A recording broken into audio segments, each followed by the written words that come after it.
This is a Jack Kemp Oral History Project interview with Russ Ray, a childhood and longstanding friend of Jack Kemp's. Today is October 16th, 2012. We're conducting the interview at the Jack Kemp Foundation in Washington, D.C., and I'm Morton Kondracki. Thanks so much for doing this. So when did you first meet Jack Kemp, and then sort of trace your history with him briefly? Well, we first met at in a homeroom at Bancroft Junior High School in east part of Hollywood, California. Our mothers were very outgoing, very active, very bright, both of them, very forthright in their views, and they had a common bond. And of course, I could have to say, just leaping ahead and coming back to your point, Mort. Question is that I could remember way back. It's been 65 years that I listened to that gravelly voice, and I still hear it. You know, it's one of these things that you don't. And his sons picked it up. But I first met him we were mid-year students. That is to say, we skipped a grade in our grammar school. We ended up at Bancroft. And there's some stories connected with that, but it would have been I would have been 11 or 12 years old, I guess, and that would have been 65, 67, or 68 years ago. And then you went to high school together and college together? We went to Fairfax High School, which in itself had some interesting points. Fairfax being at the corner of Melrose and Fairfax in Hollywood. Mind you, Hollywood was a lot different those days than it is today in terms of their leanings politically. Then we went on, he was recruited by Occidental College, and I'm sure other schools too, because he was all-city Los Angeles quarterback, as was Mora at the end, and he was recruited by Occidental, which was then famous for its track and field. I mean, it was a huge track and field school. Peyton Jordan. I went there on Peyton Jordan was the track coach, later became the AD at Stanford, died 2 years ago, very famous USC sprinter, very famous. He was, I was going to say this very bestseller book. He's featured in the bestseller book of the Rafter, it'll come to me in a minute. I'll get back to that, but he's featured in the book that is still on the shelf as a bestseller. But anyway, it was noted for its, it had several Olympians at Occidental. Sammy Lee was the diver in the 40s. McMillan was a 880-yard guy. Our classmate Bob Gutowski set the world record in the pole vault. So we had some real good track athletes. Jack brought football into prominence at Oxy. So that was the 3 steps of watching the evolution of a quarterback through a succession of maturity changes. And then after that, after you graduated? Then after we graduated, he went into service, as did I. Best thing that happened to him at Occidental was Joanne Main, by the way, and I want to leave that. I don't want to leave the interview without saying that, and that's true. Then there were days go by. We had a couple of connections. That one was one of my best friends, Bill Magruder, was on Nixon's staff as the office of the supersonic transport, which was a failed venture. But Jack and Bill became very close. And when Bill died prematurely at age 52, Jack read as a favor to me, read Bill's name into the congressional record. So there was those kind of connections. Then when I became the president and CEO of Pacific Southwest Airlines, which later was merged into U.S. Air, Jack opened up the doors for me with the remnants of the Reagan cabinet, kitchen cabinet. And he'd call out, he was San Diego based, so there were largely people who lived in San Diego, and he'd call out ahead of time, just as he did with Skinner at when I was CEO of Pan Am. He would open up doors here, and I'd be walking in. In the Pan Am and PSA had no lobby. Pan Am had great lobby. But in spite of that, Jack was able to do things that those two. These were favors he was doing for me. He got nothing out of it. Those were the kind of connections we had. Gordon Luce in San Diego was certainly helpful. There were others, but and I want to talk a little bit about Occidental and the drift that Jack and I had coming away from Occidental in terms of our devotion to it. But anyway, I've kind of taken you through some of the high points or low points. So, what are your just all-time favorite memories of Jack Kemp? And you just tell as many as come to mind. I knew you'd ask that. One is, well, we were scared to death going into the 7th grade. I mean, you're scared to death. I had my mother drop me off 2 blocks away and on that kind of stuff. And we heard rumors about how the big guys in the 8th and 9th grade would, first of all, the dress code was Levi's, loafers, white T-shirt, and flat top cuts, haircuts, and that was what we had. Everybody had to fit into that mode. We were fearful that something would happen to us physically. And the popular thing for upperclassmen to do, 8th graders, was to tear off the Levi tag. Well, hold you down, tear it off, and if they succeeded in that, they'd run your pants up the flagpole. Now, Jack, this might be not fit into your deal here, but I remember Jack formed a posse of guys gathered around the flagpole to make sure that didn't happen, you see. I remember that, Jack. Jack also and I got into a wrestling match in the 8th grade, and I was down, a bad habit of mine, I'm sorry, was down in a sandbox. I was underneath Jack. I mean, he was pummeling me. I mean, just brutal. I don't know what started the fight, but he was winning, hands down. I can remember everybody was cheering for Jack. And I'm thinking, he's a very popular guy. And I heard one voice, Mr. Malcolm, say, "Go on, Russ, go on, Russ." And the reason Mr. Malcolm did that was he wanted the fight to continue. He really wasn't for me. He wanted to keep watching it. But Mr. Malcolm and Mr. Lober took prominent roles in Jack's life as PE teachers. Of course, that was when Jack was starting to orient himself in the direction of becoming a PE major, eventually at Occidental.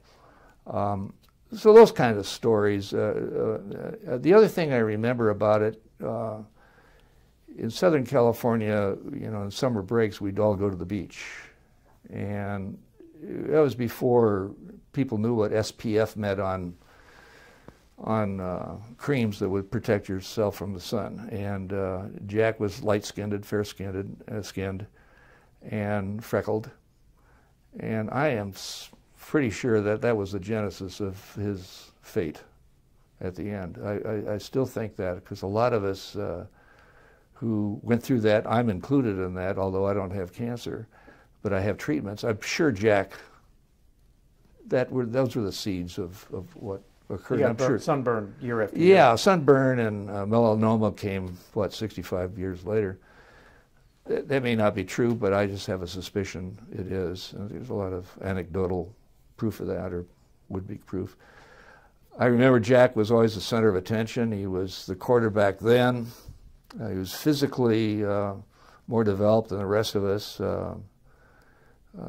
and he was self-assured. I remember that was the product of his mother. I remember that about him. He didn't suffer false fools. He just didn't suffer fools at all. He was self-confident to the last day I saw him, and very optimistic. If I had one word to pick for all that I think about Jack, it would be optimism. And I saw that in junior high school. So those are the days that I recall. Anecdote about football, we had asphalt, we didn't have grass on the playground. He and I we were playing the upper class, and we won the game. But he drilled me a pass. I was in the flat, and he drilled me a pass, and I honest to goodness thought I'd have a heart attack. It was hard. How old were you? Oh, I must have been 12.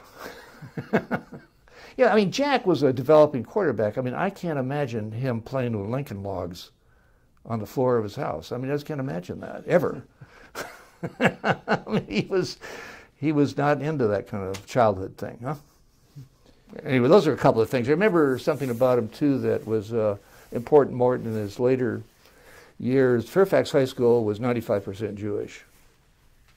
And Joanne has a class picture, that, as do I, and we had, and Herbie Alpert of the Tijuana Brass was the guy that played the trumpet in the morning and at night that's when we were patriots in Hollywood, raise and lower the flag. And Herbie Alpert and some of the other would-be Hollywood people were in that class, and Jack developed a real feeling for Jewish people at that point in time. I think that explains a lot about him in the later days. And I remember that was a poignant, positive thing.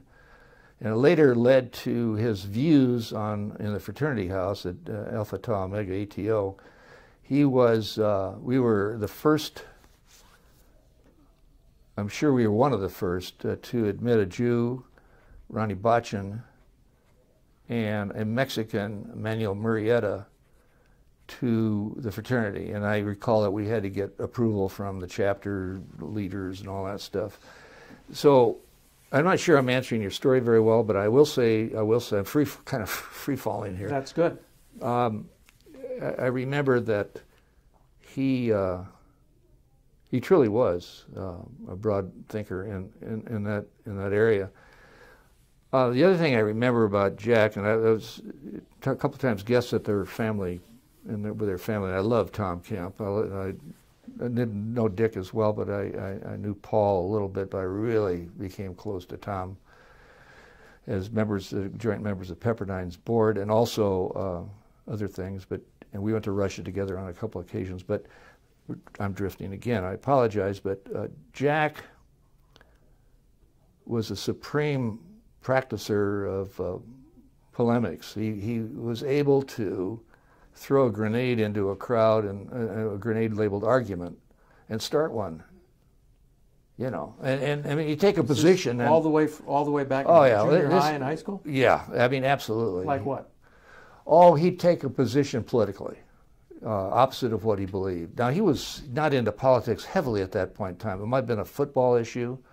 What do you think of Johnny Unitas? I think he's a really rotten quarterback, you know, that kind of thing. Or he'd talk about, I don't think there ought to be a Catholic in the White House. That kind of stuff, you know.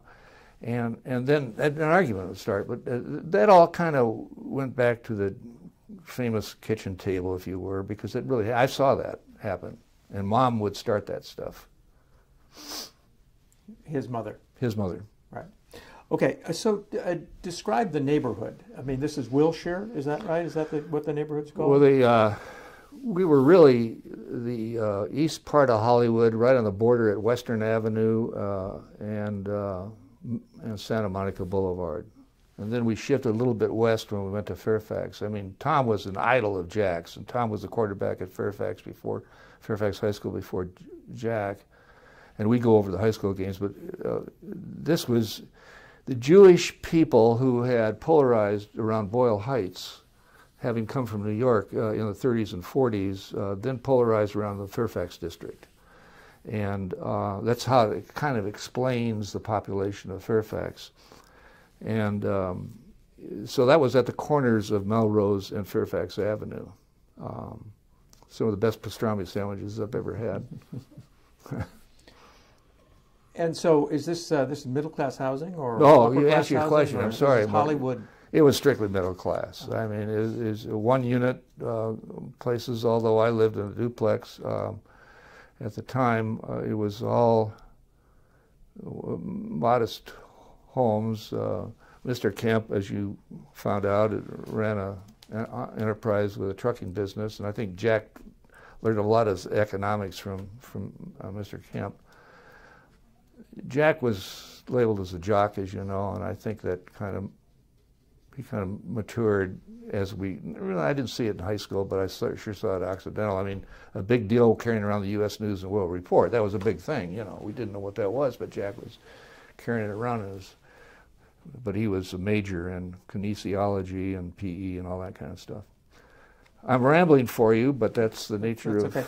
So this connection with Jews, how did that all happen? Did you run in a Jewish gang? I mean, No. with a Jewish group, or how did that? Well, that's a good question. How did that connection develop? I think again it was just because that's the population of Fairfax High School, and we just kind of I mean, Jack and I joined the High Y, which is a Christian unit, and I can remember that we weren't all that comfortable being members. Jack was not very comfortable being a member of High Y. Not because of something negative about Christianity, because he was a devout Christian Scientist, as his mother and dad were. I just think that all our friends were Jews.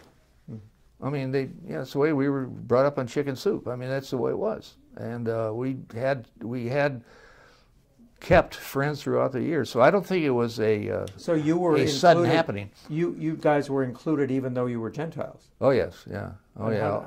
How do you explain that? I don't know that we were focused on all that stuff, Mort. I mean, I really don't.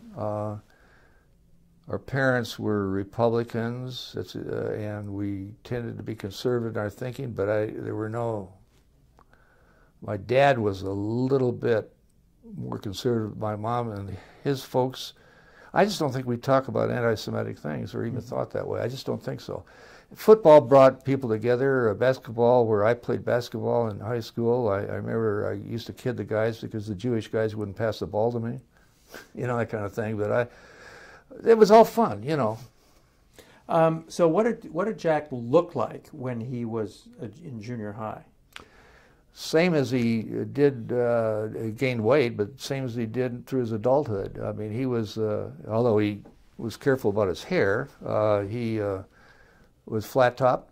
He was athletic. He had a good build, physical build. I would say not a whole lot different than he through the years. He kept a pretty good shape. His brother Paul describes him as a pesky little redhead. Good description.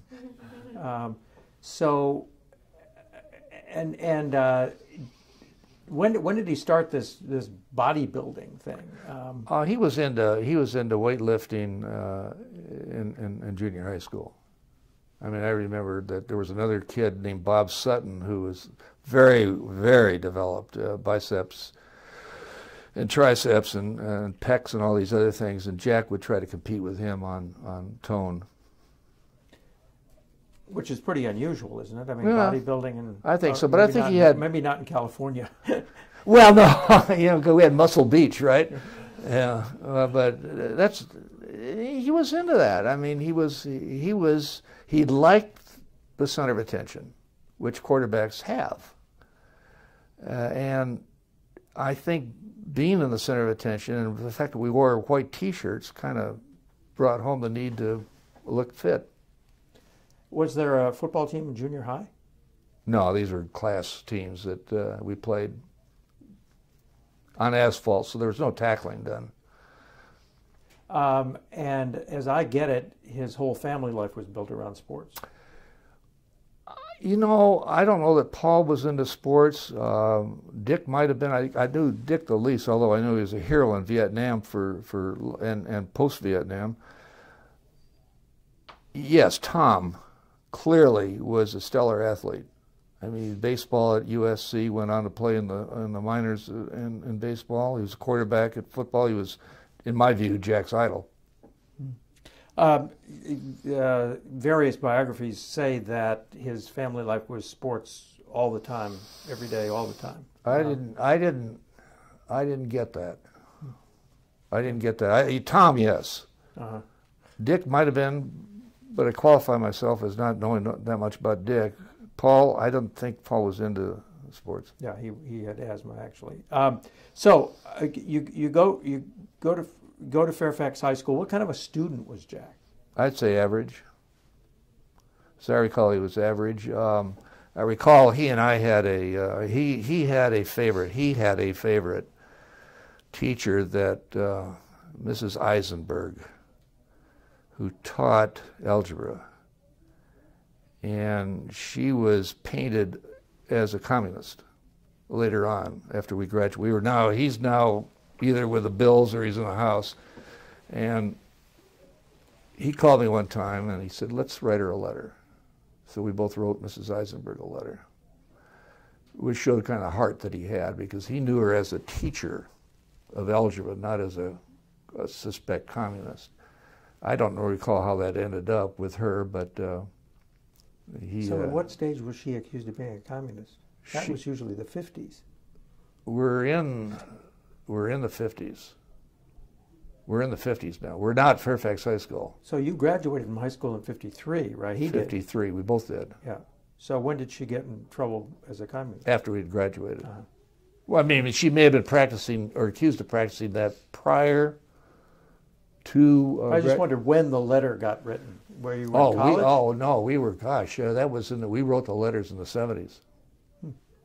Okay. It popped into print during that time. It caught his eye, and he took the initiative to do that. And what did the letter say? It reflected on, didn't, as I recall, his did not show empathy or sympathy, but it talked about what a great teacher she was, and I kind of I carry you in my memory kind of thing. And he was now into economics, and of course some of the math stuck. Mm-hmm. So he was a quarterback from the beginning. When did he starting as quarterback of Fairfax High School team? Right off the bat, he was back up in the 10th grade, and he was first string at the end of the 10th grade and through the 11th and 12th. So it was a good team. I mean, he was not noted for his running, but he was an excellent passer. I mean, he had a really good passing technique. Do you remember any specific games that were, standout games or anything? Oh, I remember one in particular, Hollywood High School. We'd go up there, and that was a rivalry, Hollywood High, and some of the stars' kids were on the team, that kind of thing. And I remember he fired a bullet into the end zone caught by Stu Faber. It's bringing back memories. Stu Faber caught it as he was going down in a prone. I still could see that picture of that kid catching that rifled ball, and we won the game. For some reason, that stands out. Don Lyon was on the Hollywood High School team. Don was on Hollywood's team, was a shot putter, came to Occidental as a recruit, died in Vietnam by flying a fighter and got hit by a missile. Anyway, I'm drifting on that one too, but those are the reasons that game stands out. Mm-hmm. So what about leadership? Well, that gets back to the quarterback business. He didn't suffer for a weak ego. He was very, very self-confident, and it rubbed off. I mean, he was very popular because of that. He just enjoyed. I mean, the voice was part of that. This electricity that would come out of that. Now, I never could figure out that voice because it changed to more gravelly as the years passed. But that was kind of the voice of authority. So he was exhibiting leadership. I think that was God-given. I don't think that was something manufactured at all, because it might be genetic, because Jimmy and Jeff talk like that too. And how did he exhibit his leadership skills? Basically on the field, football. Was he a student leader in other ways? He ran for student body president at Occidental and lost. Why? Don't know why. I think the label of a jock was over his head. It was, kind of a thing. It was cloud. I don't know the reason why. I think maybe he didn't campaign hard enough. Who knows? As I recall, Jack was on the dean's, the boys' vice principal's list of leaders at Fairfax. Mr. Sam Hammerman put us both on, but put Jack on, the Knights, Knights, who is an honor society. So perhaps not reflective of his grades so much, but I don't know that, but his leadership skills.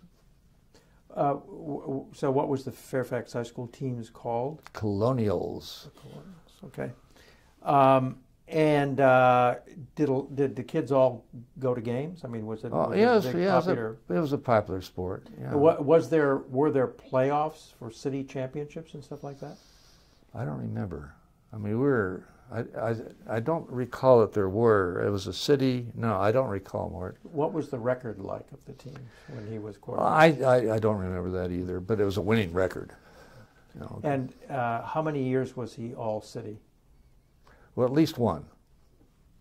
But I apologize. Who picked all city? I would imagine it was made up of the coaches, I suspect. I like to give you assured answers on these. It's okay. Digging on these. It's okay. Did he play any other sports? Yeah, he threw the javelin. He claims that he beat me, and that's not true. But he actually you were a track. And I was an uber javelin thrower.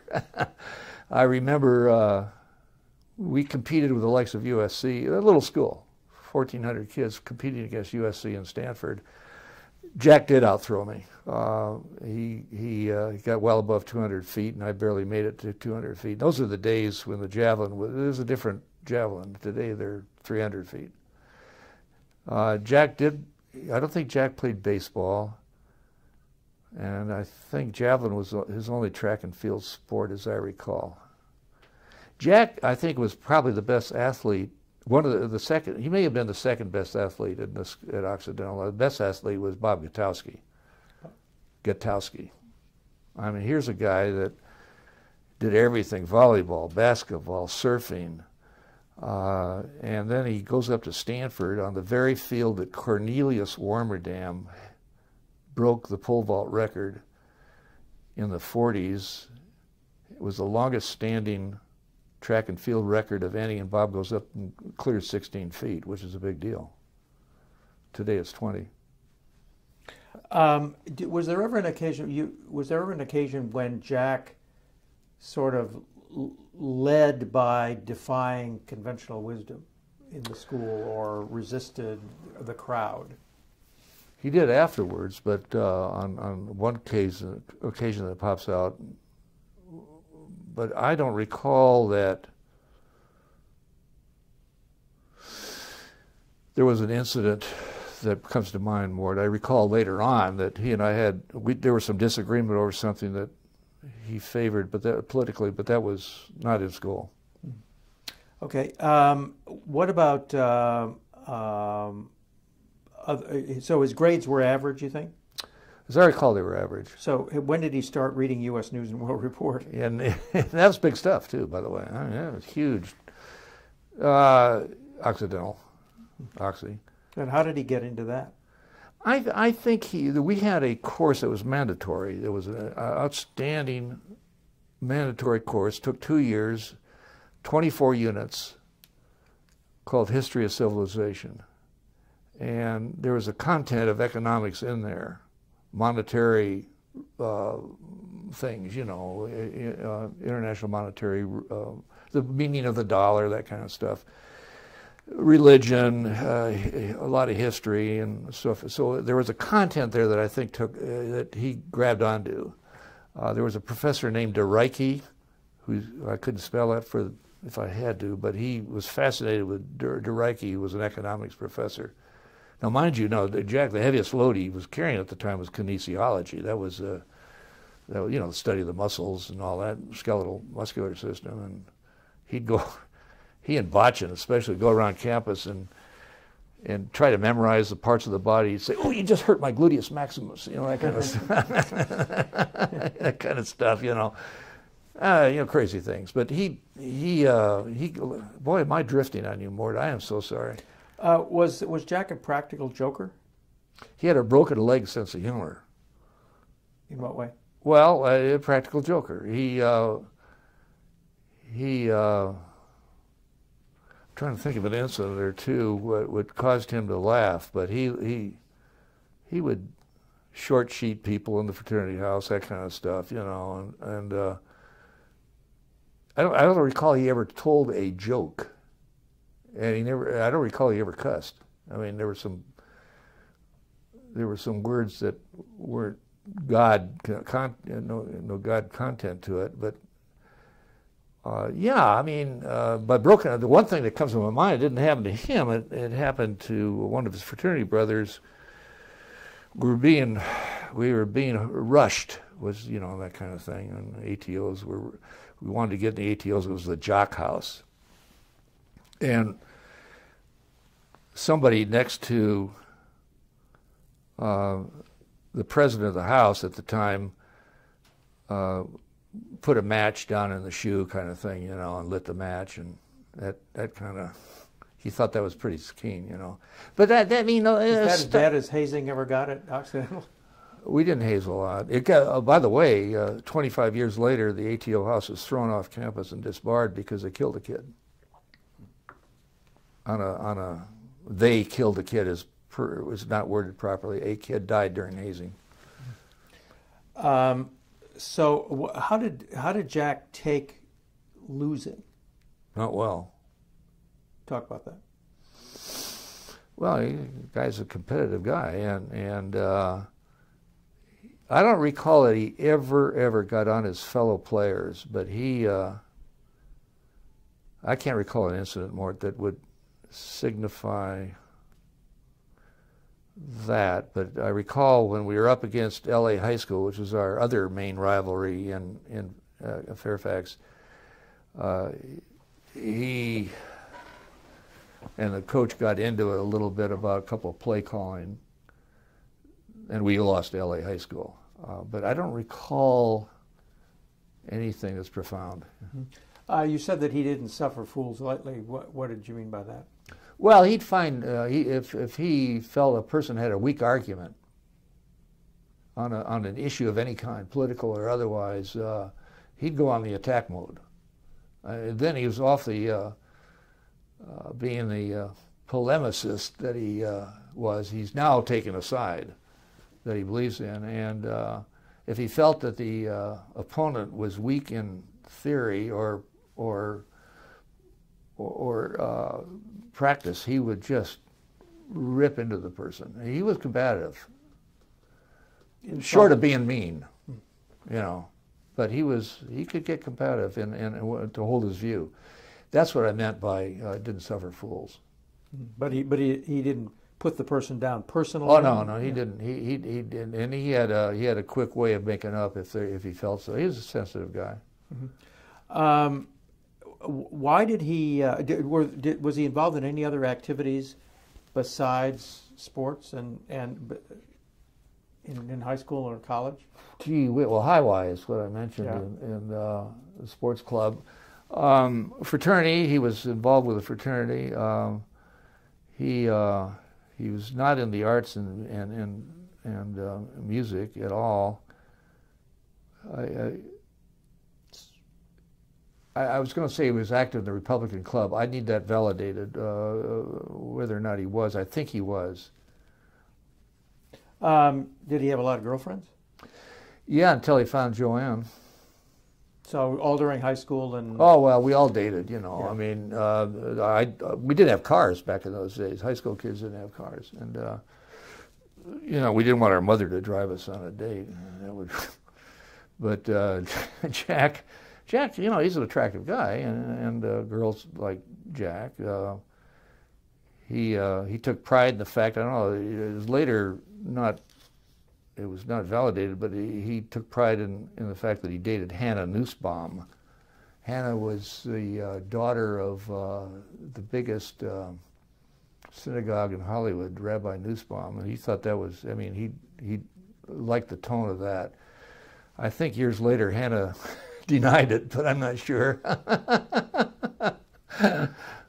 There are a lot of going back to the Jewish issue, I mean, there's a lot of Jewish families that don't want their daughters to be dating Gentiles unless they fall in love and have a problem. So but that wasn't a problem at. I don't recall that it was. Okay. I think it existed. If it was pretty subliminal. I don't recall that it was a big deal. Okay. How did he choose Occidental? Why Occidental? I think SC was the alternative, and I can't recall what the then quarterback of the year was at SC in high schools, but he wasn't. He may have been approached by SC and UCLA. Bob Bergdahl, which was a back on our team, went to SC as they had a different system at UCLA. They had under Red Sanders. They had a system where the quarterback actually was a blocking, or the halfback was a blocking back, and the quarterback took a lesser role. He was I can't remember what the system was. He didn't want to go there because UCLA wanted him, but because it was a different system under Red Sanders. I'm sure SC was after him. Occidental, he would have had a quick entree into first team, and it's an attractive little school. It really is. I've got some comments about that in a few minutes if you'd like. But when did he first say to you that, or when did you first know that he wanted to be a professional quarterback? Didn't really. I don't recall that he claimed an interest. I mean, it was clear that he was going to be drafted, but it wasn't clear to me. And I think he was drafted by the Steelers, wasn't he, to begin with, as I recall, under Bobby Lane. I think I heard that remember his saying that I think I'm going to be back up to Bobby Lane. I don't know what. But as a life's ambition. Oh, I think sports was. I think he, as a PE major, he wanted to play professional sports. Yeah, I don't think he wanted to teach. I think he wanted to keep going in football. So he didn't have in high school the idea that he would go to a college that would advance him to get to the pros. I didn't see that. Okay. So was there a coach or something at Occidental that he was attracted to, or a method, or do you think he could start? Or they played off the T formation. That was his thing. And I think the opportunity to start behind Phil Lozano, Lozano, and Vince McCullough. Well, these are coming back. You're good at what you do. Is this your first interview?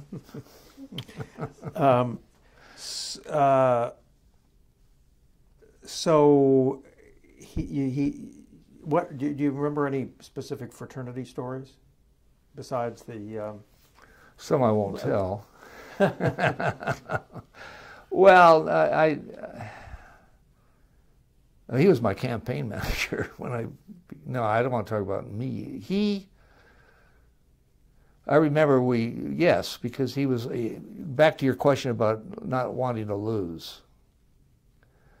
We had something called the Spring Sing. And every year we took last place. I mean, we talk about people that couldn't sing. Botchin, Mora, Kemp, we couldn't sing. Rodionov. And he didn't like losing. He thought we were giggling about it, and he didn't think it was funny. That was a fraternity event and we took. I mean, some of us took pride in being fourth place. There were only 4 fraternities. What kind of a student was he at Occidental? I think he improved during the course of the 4 years. I saw that. I mean, when we were rooming in our freshman year in Swan Hall, and which was the room that was right on the track. Really, it was right there on the track. And I think then he was. He loved history of Civ. He liked Professor Lake, who was a religious faculty member. She was. I think he got at least B's in those courses. I'm sure he got he received A's in his PE courses. We both had a hard time. He had a hard time in organic chemistry. I mean, a real hard time, which is not unusual for people. That's a tough course. So I think he was probably, as I recall, he was an average student. I think he gained on it by the time he became a junior. Did he ever regret being a PE major? He never expressed it. I mean, PE majors aren't they sort of regarded as second-class citizens? Mm-hmm. Yeah. How did he feel about that? Not bright. I think I think I could only get into his head a little bit more. I think he probably sees that as one of the reasons he wasn't elected to student body president. What were you majoring in? I was majoring. I was business. I want to get a little bit on Occidental, if you don't mind, when it comes time. Go ahead. Well, I think I mentioned that I saw him morphing into getting off this being labeled as a jock, which is back to your earlier question, because I think he was conscious of that. Hence the economics seeds that were later nurtured in San Diego by the likes of the Reagan people. Reagan people were down there, but Occidental, as far as we can recall, it was a good liberal arts education, solid. And I think that's one of the reasons our mothers pushed us in that direction. Occidental College, you probably know, became a very liberal school. That is to say, they never got them, so they took them years, and they're still trying to get out of the 60s. And they shut down our ROTC building. They didn't burn it down, they shut it down. They've dropped the Republican Club.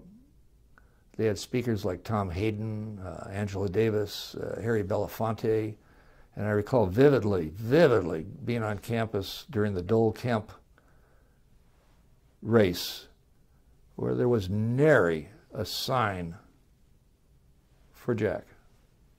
Clinton was all over the place, second term. There was one little sign in the ATO house on the window. I remember that in the second floor. And, as days went by, or years went by, we just started to lose interest in Occidental. I was on the board of trustees there, and I saw it happen. I resigned. 5 years later, Obama became a student and left in his, as you know, in his sophomore year, after his sophomore year.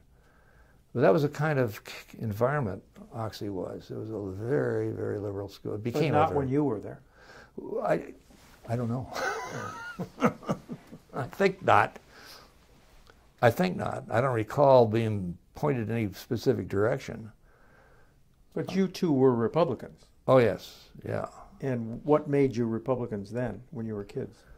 Mom and Dad. Influence. I wasn't bright enough to realize some of these. I loved Eisenhower. I was a military guy, and I just loved Eisenhower. I can't say the same for Jack, whether or not he had I think his background in that area was much the same as mine. His dad was an entrepreneur. He was into economics. I don't think he knew what supply side economics was at that time. But he, I think what hooked him was, frankly, his mom and dad, the influence of his dad's business. How good a football player was he at Occidental? Good passer, marginal runner, good brain, good caller of plays. And he was small college All-American, I believe, wasn't he? I don't recall, but I wouldn't be surprised. He was conference, SAIC. We were in Pomona, Whittier, Redlands, all that stuff, Claremont. And he was all conference. I think he was a little All-American, second string or maybe first string. I don't remember. Mm-hmm. That he could validate that with somebody else. And so Jim Mora was a fraternity brother of yours? Yes. And so were you and Jack and Jim Mora a little gang? Were you best friends? Well, we were good friends. I mean, I didn't connect with Jim all that much in college, although we were in the same fraternity. Jack, we were good friends, and we lived in the ATO house for a while, which was really an animal house before they made the movie. But there were some other people in that. I don't know if are you going to interview Nick Rodionoff, who was and is still the women's swimming and diving coach at Pepperdine. He was in the house, as was Botchin, as were Murrieta and some of these other characters. Tell me the story about letting Jews and Hispanics into the fraternity and the fight. Did Jack lead that fight? Oh yeah, no question. Well, tell me about that. Well, I mean, both Manny and Ron were on the football team, and they were solid people. They were just good people, and I think it was a feeling of this team business that pushed Jack in that direction. I think you saw signs of that later in his professional football experiences. I mean, the stuff I've read about Jack, especially in the African American area. We didn't have African Americans at Oxy that I recall at that time in the 50s. I think it was pure white. So who did you have to fight with to get the two in? Or did Not the chapter. Chapter was all for it. Yeah, you had to go there, get the conference and the national. And I don't recall it was a big fight. I think it was new stuff for them. Mm-hmm. Okay, his romance with Joanne Main. Tell me what you remember at close. Well, I remember she, amongst the dates that Jack had, as I recall, she was at least the brightest and the prettiest. And I think Jack was very much into both, and I know he dated several. No, I don't think he loved any, but I think the reason he dated others was just to make sure that he was doing the right thing when he proposed to her. I mean, I knew Joanne. I can't recall the party, but I remember, maybe it was a homecoming thing, but I remember pinning a rose on her, and she was just great. Have you interviewed Joanne? We haven't done the formal interview with Joanne, but of course you will talk to her. Oh yeah. Well, so at what year did Jack and Joanne start dating? Well, I've been 56, 57 in that area. I think he graduated after I did, because we were mid-year as a consequence of skipping a grade in grammar school, and I had to come back for my diploma, and I think he had to make up a couple of units because of football or interfering or something like that. So the answer to your question would have been they were dating in 56, 57. Do you remember him saying anything about her when he first met her? No, I don't. And if I did, I wouldn't tell you. And you don't remember who the initiator of this, or who was more interested in who? I imagine Jack was the leader on that, sure. I don't even remember Joanne's sorority. I don't remember. Was she popular with athletes? I mean, yeah. Oh yeah. She was approved by the team. Okay. So, is there anything else about his Occidental experience that stands out to you? No, I know that one of the bigger in life people was Dean Ben Cully, who was the men's vice president of the college, and Dr. Cully took a liking to Jack, And I think now that I think about it, Dr. Cully was one of the reasons Jack went to Occidental. He was such a charismatic soul. He taught statistics on the side, Dean Cully. And now that you're bringing out my memory a little bit, I think that sparked some of Jack's interests in things arithmetic and math. Dean Cully was a very lucid, colorful person who later on Occidental created a Ben Cully program, which inviting alums to donate money in the Ben Cully Society, and I always kind of thought I was a little bit suspecting that perhaps that was a reaching out to those of us who were in that class who resented the fact that Occidental went liberal, and they were using. But it was a sincere. It's like the stadium that they named Jack after. They just 3 years ago named the football stadium for Jack. Was that a sincere effort? Yeah, I think it was on Occidental's part. Let's make up ground for what we've been recently. But I think Dr. Cully, now that you brought this out more, I think he was a statistic whiz, was a big reason for Jack having gone to Oxy and having shown an interest in economics. Let's go back to his family. What was his dad like? Very quiet. Paul Sr. Was, I won't say he was in the shadow of Mrs. Kemp, but clearly she was the more outgoing of the two, and more of the overt teacher. Very modest man, very understated guy. Whereas she was very expressive. In what way? Opinions, I'm sure both in their own way contributed to this huge feeling of self-confidence in Jack. Paul Sr. in a quiet way, building him up, look what you could do with your life kind of guy. And Mrs. Kemp saying, don't take a back seat to anybody. Express your views. Have an opinion. And I'm not exaggerating. That is just the way the two of them were.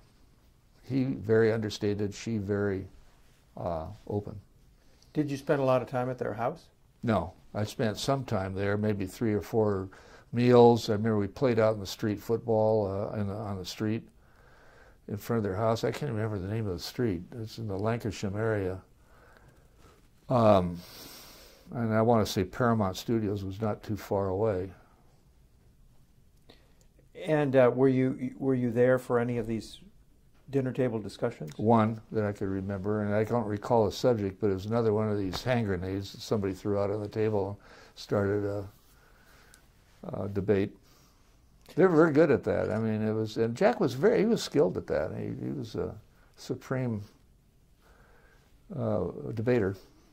Now, I don't know whether I can't recall whether that showed up in the Gore Kemp debates or not. You would remember. That was not one of the high points of his political career. I think you're right on it. Yeah, general opinion. So tell me about Tom Kemp and Jack's relationship to Tom. Well, I mean, Tom was a hero for Jack. There are a lot of people said Tom should be the one running for office because he's so good. Practitioner of Christian Science, of the Christian Science religion. Shouldn't have died in the swimming pool when he did. That should not have happened. Now, you're going to ask me why, and I won't be able to answer that because I don't know. But I don't think he took care of himself. Tom Kemp was an influence on all of us. He was bigger than life. When he walked into a room, Jack was the same way. He kind of took over the scene. there's no question in my mind that Tom had a huge influence on Jack, huge. Part of the campaigns, as you know, and opinionated. I'll never forget, Pepperdine is wont to always have a prayer before lunch at the Regents meeting. And I commented to Tom after the opening prayer, well, that was a great prayer. And Tom would, he says, how do you grade a prayer? Is it an A, B, C? He would try to bring out what makes up a good prayer. That was the kind of controversial stuff that the Kemps practiced. Athleticism, I think Tom helped Jack along on that, being an athlete. But as you know, Tom became an executive of his own at Coca-Cola Bottling. Since Tom was such a great athlete, and some people say a better athlete than Jack was initially, how come he didn't get into the pros and Jack did? And how did Tom relate to Jack's football career? I gotta make a stab at this. Korea was, now we're in the Korean War period for Tom. And there was a period in there where Tom served in the, he used to call it the fighting finance in the Army. He was in the fighting finance unit. That, I think, interrupted his sports career. And I think he was steeped, there's another influence on Jack, steeped in economics. I think he was a CPA. I believe he was, because I know that Tom, was chairman of our audit committee at Pepperdine and knew the book. He knew the audit process and kept engaged with rules changes. And I think I believe more. I think this needs to be researched a little bit. I think Tom was interrupted by the Korean War, I believe. Dick says that that he has the same worshipful relationship to Jack that Jack had to Tom, but they also fought a lot. And there was an incident with a Bowie knife where Jack actually stuck Dick with a Bowie knife, and he still has the scar. I mean, was that? I don't remember that. Okay. I do not remember that. That is hilarious, I think. Yeah. So did you ever see the brothers fighting? No, never did. As I say, I didn't really know Dick. I mean, I learned about him and his outreach after Vietnam, after he served in Vietnam. And Paul was just over here, just the quiet guy who had his own success in business. No, I never saw it though. Oh, they're very Tom could get argumentative. I mean, there's no doubt about it. He had that capability.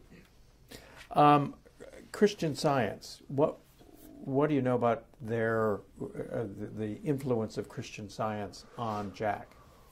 Well, I'm not a Christian Scientist, so I can only base it on what Jack told me, and that is there was a central belief that God would interfere in and help resolve any health problems, medical problems. And I think that issue of Christian Science is like the Mormon Church. There's a singular notion about that religion that kind of overshadows everything else. So I know very little about the Christian Science religion. I just know that there's a belief that modern medicine could take a bigger role in the health of, I know it was debated about Tom. Tom became overweight and unsteady on his feet, and I often felt that Tom needed medical attention. Now, I don't point fingers at the church for that. And I don't want to get in trouble with the family, but I know that Joanne anguished over that and brought Jack closer to central Protestantism than the Christian Science afforded them. I don't know that she feels that she succeeded, but I think he became very conversant on the New Testament.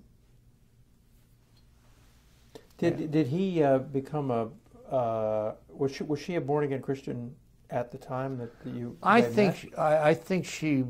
I know the meaning of that phrase, but I had the feeling that she was already Christian at Occidental College. Whether or not that was a sudden emerging passion of hers, I just don't know. Mm-hmm. What about injuries? Did he have a lot of injuries when he was in college and high school football? No, I don't recall that he did. I mean, he had that famous bent finger thing, but I don't recall that he had no. I mean, we weren't well padded in those days. You know, I mean, we didn't have face masks and that kind of thing, and or they didn't. I didn't play football, but I don't recall that he had any broken bones. I just don't remember. Okay. Concussions, I think, were the. I mean, did that affect his political life? So he graduates from college, and then shortly has these cuts. He goes from one team to another, and gets cut repeatedly. Were you around for that? And how did you? You mean in the NFL? Yeah, yeah.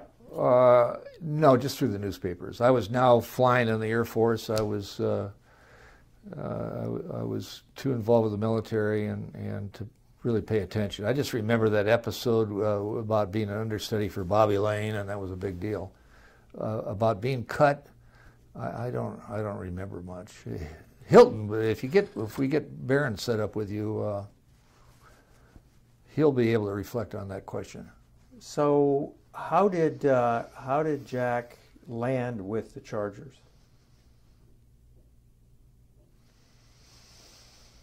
I don't remember, Mort.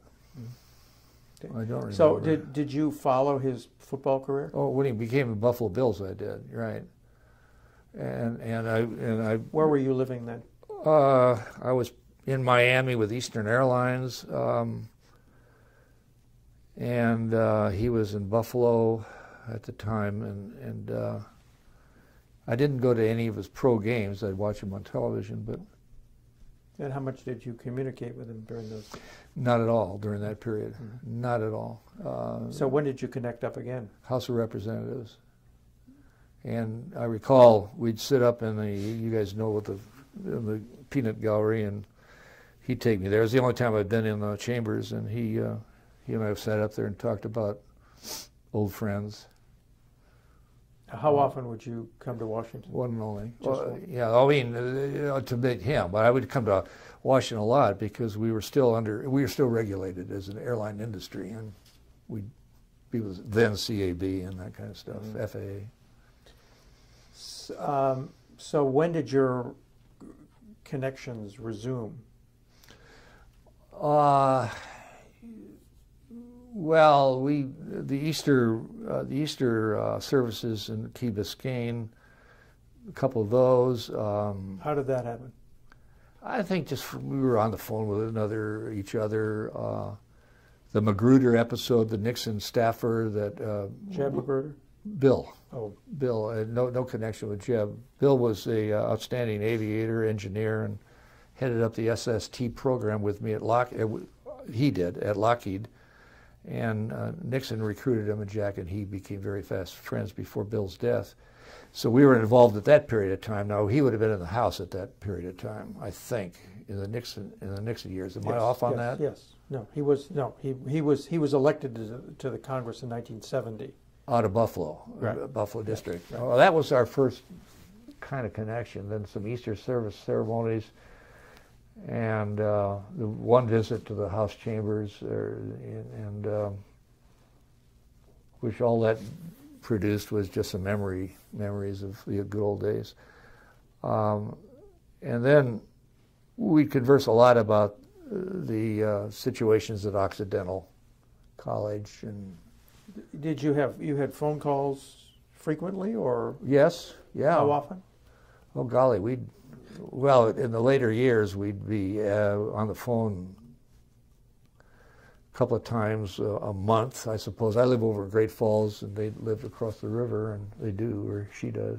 When did you move here? When Pan Am went down, I was recruited by British Aerospace to run its U.S. organization, and that's when we connected. Mm-hmm. What year was that? Well, Pan Am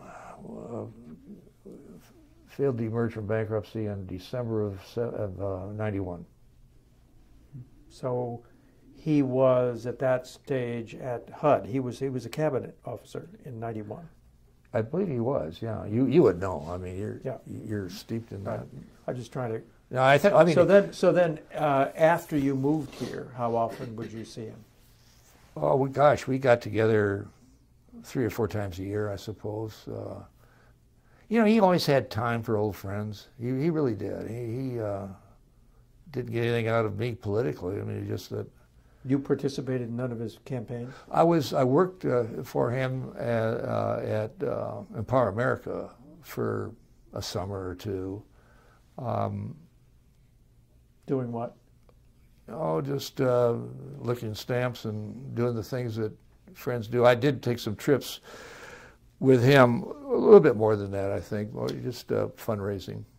And but he would include me in trips to Steve Forbes and places in New York that had an interest in his career. So I got to know Bennett a little bit. And did you have any role in his '88 presidential campaign? None, other than a vote. And were you around for the '96? I was presidential. Yes, and here's another story. I was in the car driving to Michigan, and we were going to go to a Michigan game, and the radio said something about Jack Kemp is at home and he's about to receive a phone call. The rumor is he's going to be asked by Bob Dole, Senator Dole, to be the vice president. So as soon as I arrived in Detroit, I got to a landline. I didn't have a mobile phone, and I called Jack at home. I said, "Jack, I just heard on the radio you're going to get a call." He snapped at me. He says, "Get off the phone! Get off the phone! Dole's on the other line." You had an F in there. Get off the phone. Yeah, no, yeah, I didn't say that. I hope I didn't. Get off the phone. Dole's on the other phone, on the other line, or something like that. I remember that, and I got off the phone. And then? And did then you call him back? Oh sure, oh yeah. And so then, what did he tell you? I've been asked to be on the ticket. I didn't use the F word, did I? Oh, gosh, I hope not. Was he supposed to tell you that Dole had? Yeah, well, he trusted me. Yeah, I think there's a lot of trust there. As I say, the only time we got into it, not that I count. I mean, I don't, but I was upset that he was promoting Hugo Chavez down in Venezuela. There was a period of time. Not promoting him, but he was trying to establish a communication line with Chavez. There was some petroleum interests involved with it, and I said, "What are you doing this for?" You know. And Joanne agreed with me. Said, when was this? Look at yeah. Now we're talking about. It's after the Dole Kemp deal, and am I making noises here? Yeah, just do it. And I can't recall exactly the circumstance, but I always saw that as an outreach thing, that Jack was trying to improve communications with the political interests in Venezuela. And as it turned out, it fell through anyway. Was he doing this on behalf of a client, or? I think he was, yeah, a petroleum interest, but I as I recall, but he disavowed any interest in Chavez's politics. Yeah. But I just said it doesn't look good, kind of thing.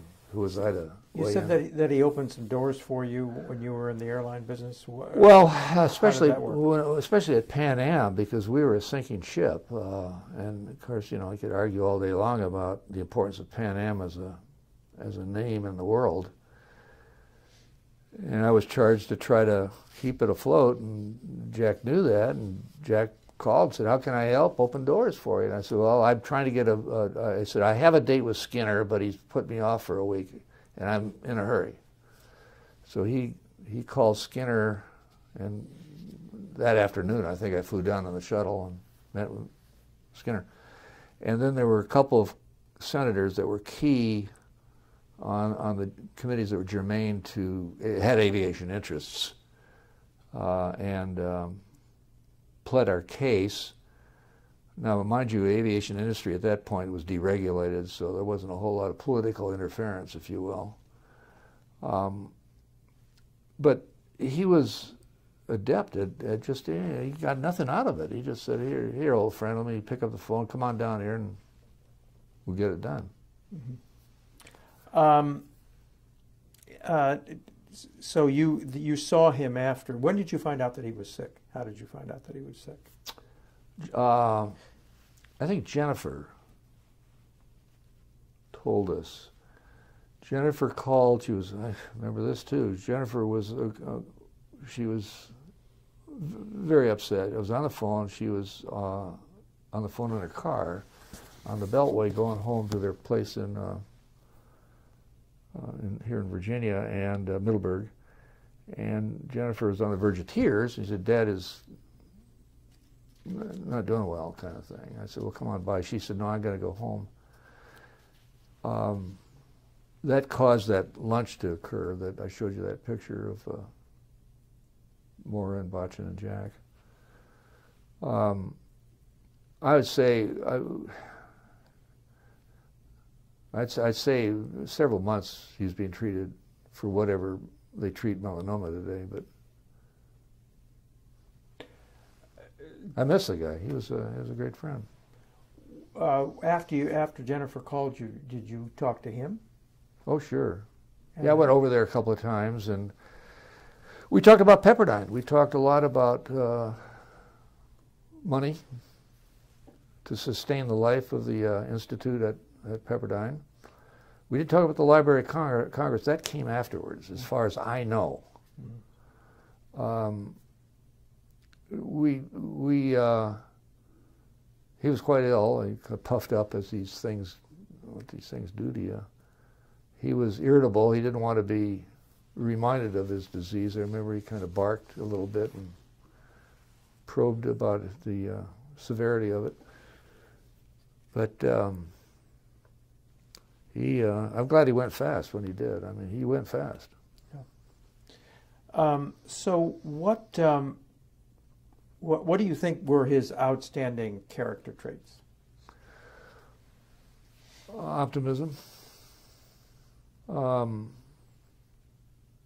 He led with the notion that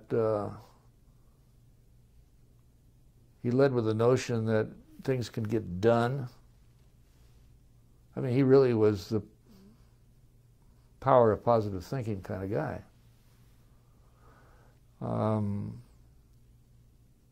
I don't recall that he ever,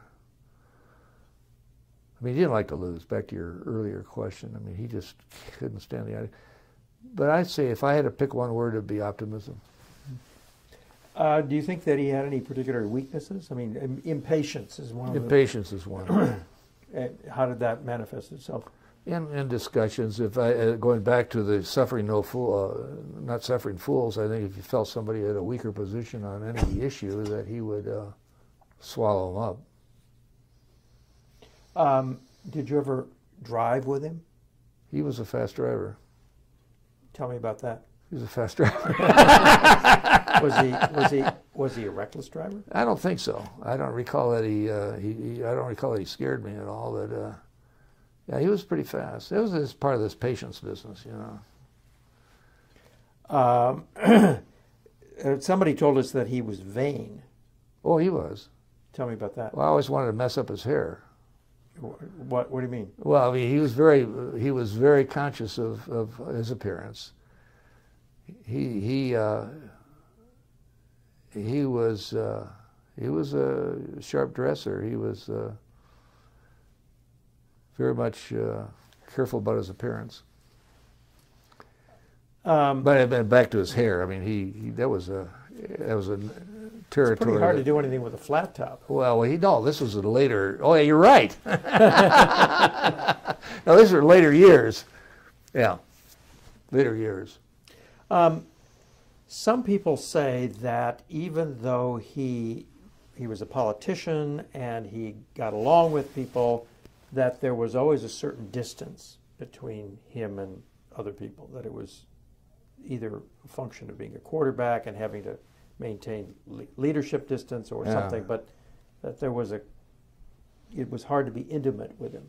I think that's a good call.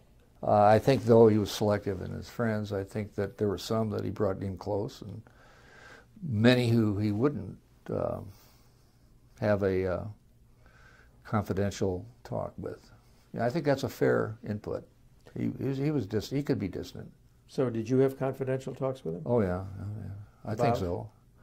Well, about people, about Clinton, for one. What did he say about Clinton? As I recall, he felt that Clinton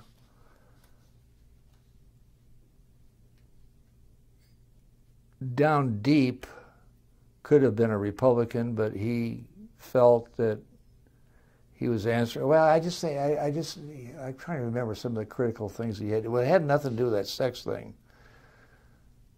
I don't recall more, but I remember that he would talk to me during the election about Gore and about Clinton, and that Gore was not fit and that kind of stuff. And did he ever talk to you about Dole? Yeah. What did he say? He felt that, let me just make this, I want to be careful here.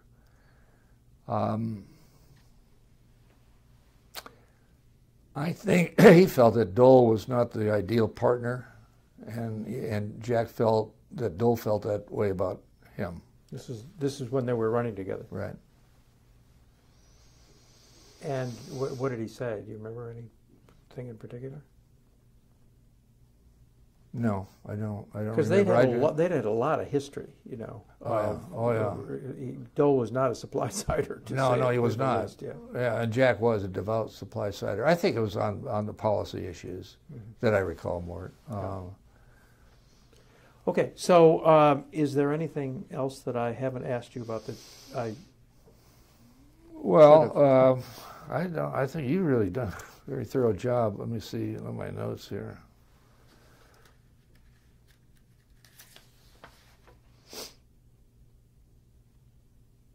I did. Well, I covered that. You've done a good job, Mort. You lived up to your reputation. So, how do you think Jack Kemp should be remembered in history? Well, as a man who could excel in athletics and then transfer that talent to a studied position in economics. I think he the fact is that he did both, and he did both well. Did you have any connection with him during the time that he was developing Reaganomics? You know, he. Oh boy. Or know anything about his connection to Reagan?